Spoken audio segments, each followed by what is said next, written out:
in the fight this weekend. I did watch.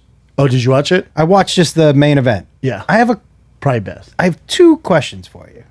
And by the way, people listening, I'm an average fan, so I'm going to ask some average fan questions. Bring it. How come? So he was saying that he couldn't see out of his left eye. Mm-hmm.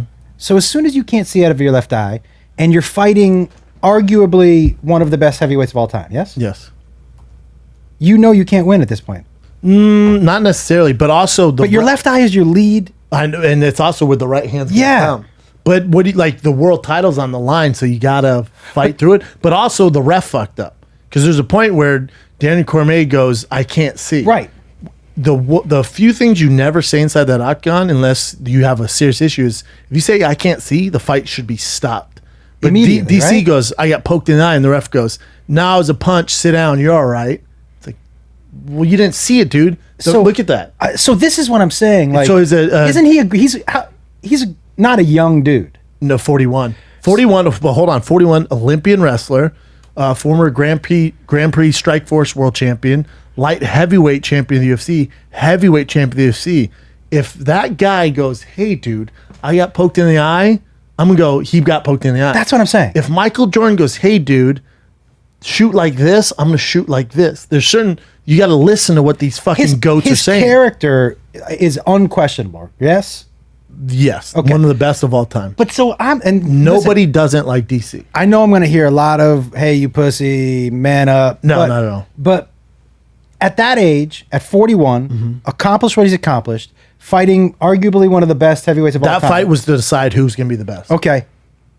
Am I risking permanent damage without being able to see out of that lead eye? It's happening, guys. Like Michael Bisping, he got hit with a wheel kick, I think, from Vitor, and it ruined his eye. He was basically blind in his eye. If he had tapped out, if he had just said, "Man, I just can't do it," they would have stopped the fight, and I think Chin, I think they would have stopped the fight there, and then went from the judges from there. So DC probably would have won. Mm-hmm. Or if he couldn't continue, they might actually just, because it is a legal DQ? thing. Yeah, if they considered an actual purposely, poking in the eye. But to be fair to DC, that's probably what should have been done. But that's what I'm saying. Like, if he says, "I can't go any further," Look at is DC he being called? Look at Bisping as a fake eye, dude. It's so crazy. Is he being called a giant pussy today? No. If he says, "I can't go any further," I don't think so. Because when they show that replay, and it's not It's like a knuckle in. Because usually it's like this, Yeah. and like, oh, come on, dude, a knuckle. And again, it's case by case. The ref should know who you're dealing with. If it's Daniel Cormier, one of the greatest to ever do it, goes, "Dude, I got poked in the eye." My initial reaction would be like, he really got poked in the eye. Not, "Sit down, dude. Yeah. It was a punch." Oh, was it? How many fights have you been in, dude? Okay. It's DC, man. So here's my next question. And this is always fascinating to me to ask athletes this question. So now I can't see. So I'm going to ask you first, if you were going to rank in order of importance, and let's assume everyone's a professional athlete. So if in order of importance, confidence, training, heart, and skill. When you're in that fight. Now they're both professionals. So skill level is all around the same. Yeah. In order of importance, what goes first? In that fight, I would say confidence, because you don't get to that level and not have heart. You don't get to that level and not have skill. I would say, if anything, the one thing that's going to waver, and that's confidence. When you have one eye, your game plan's going to be different. That's what I'm saying. The whole thing mix up. So I'm not taking anything away from Stipe, because he fought a great fight, and DC continue on. It is what it is. But the guy's compromised when he has one eye, dude. Imagine doing anything with one eye. No. Cover your eye like this and drive home. It's a nightmare. Dude, I tried to fight the greatest heavyweight of all time with one eye. I tried to brush my teeth. I was like, "Is it how hard?" Oh, dude, nightmare. Yeah, I scraped. I went in too deep. So that's my question. So if confidence being number one in that, At that level of confidence. and I've already taken now that you can't see, and you've said I can't see, I am assuming also the other fighter's confidence goes up. Oh, yeah. Fuck yeah. So what do we do? Like, why doesn't the corner throw in a towel? Why doesn't, I don't understand. Because if the corner throws in the towel, then then the fight's over and you lost the fight. You need the ref to step in. And what's weird is does he have a family, Cormier? Oh, yeah. So that would have been it for me, I think, and again, this dude, they have different DNA. Both have families. They have different DNA than me, just being a fighter. Look, if you told me every day, "Hey, you're going to go to work and get punched," I'd be like, "I need a new job." It's a tough gig. But on top of that, now I'm fighting somebody who could not just damage my eye, but damage my life. Especially at 41. Life. Again, if you go back in time, I'm sure Mark Goddard would have stopped the fight had the doctor come in. Right. I guarantee you they would have stopped that fight.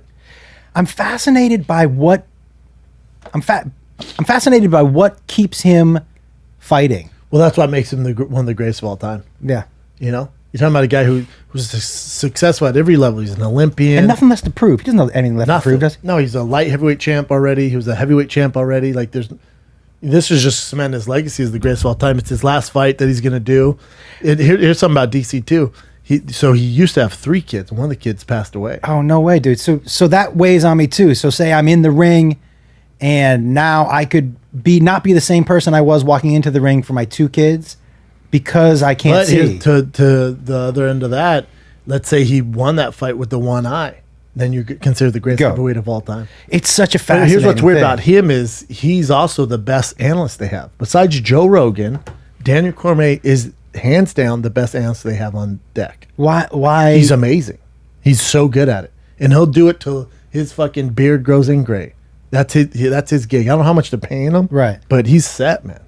He has his whole life is already planned out. He's good. You know what's interesting to me is that this dude who is in our conversation for greatest heavyweight of all time, but yet your casual fan like myself doesn't know that much about him because his personality is more reserved. He's not like a Connor or some of these other loud guys. Yeah. So like, are you? But think about Stipe.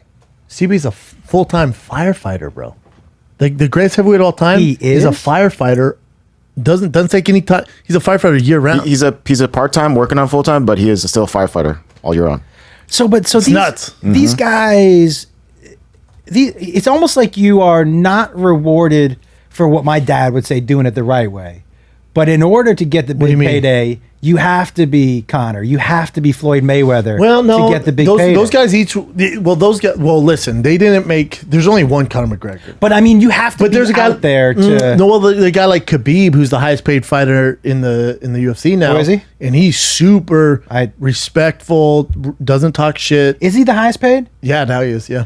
I mean, if Conor decided to come back, he would be the highest paid, but he's retired right now. But as far as contractually, Khabib's the highest paid guy.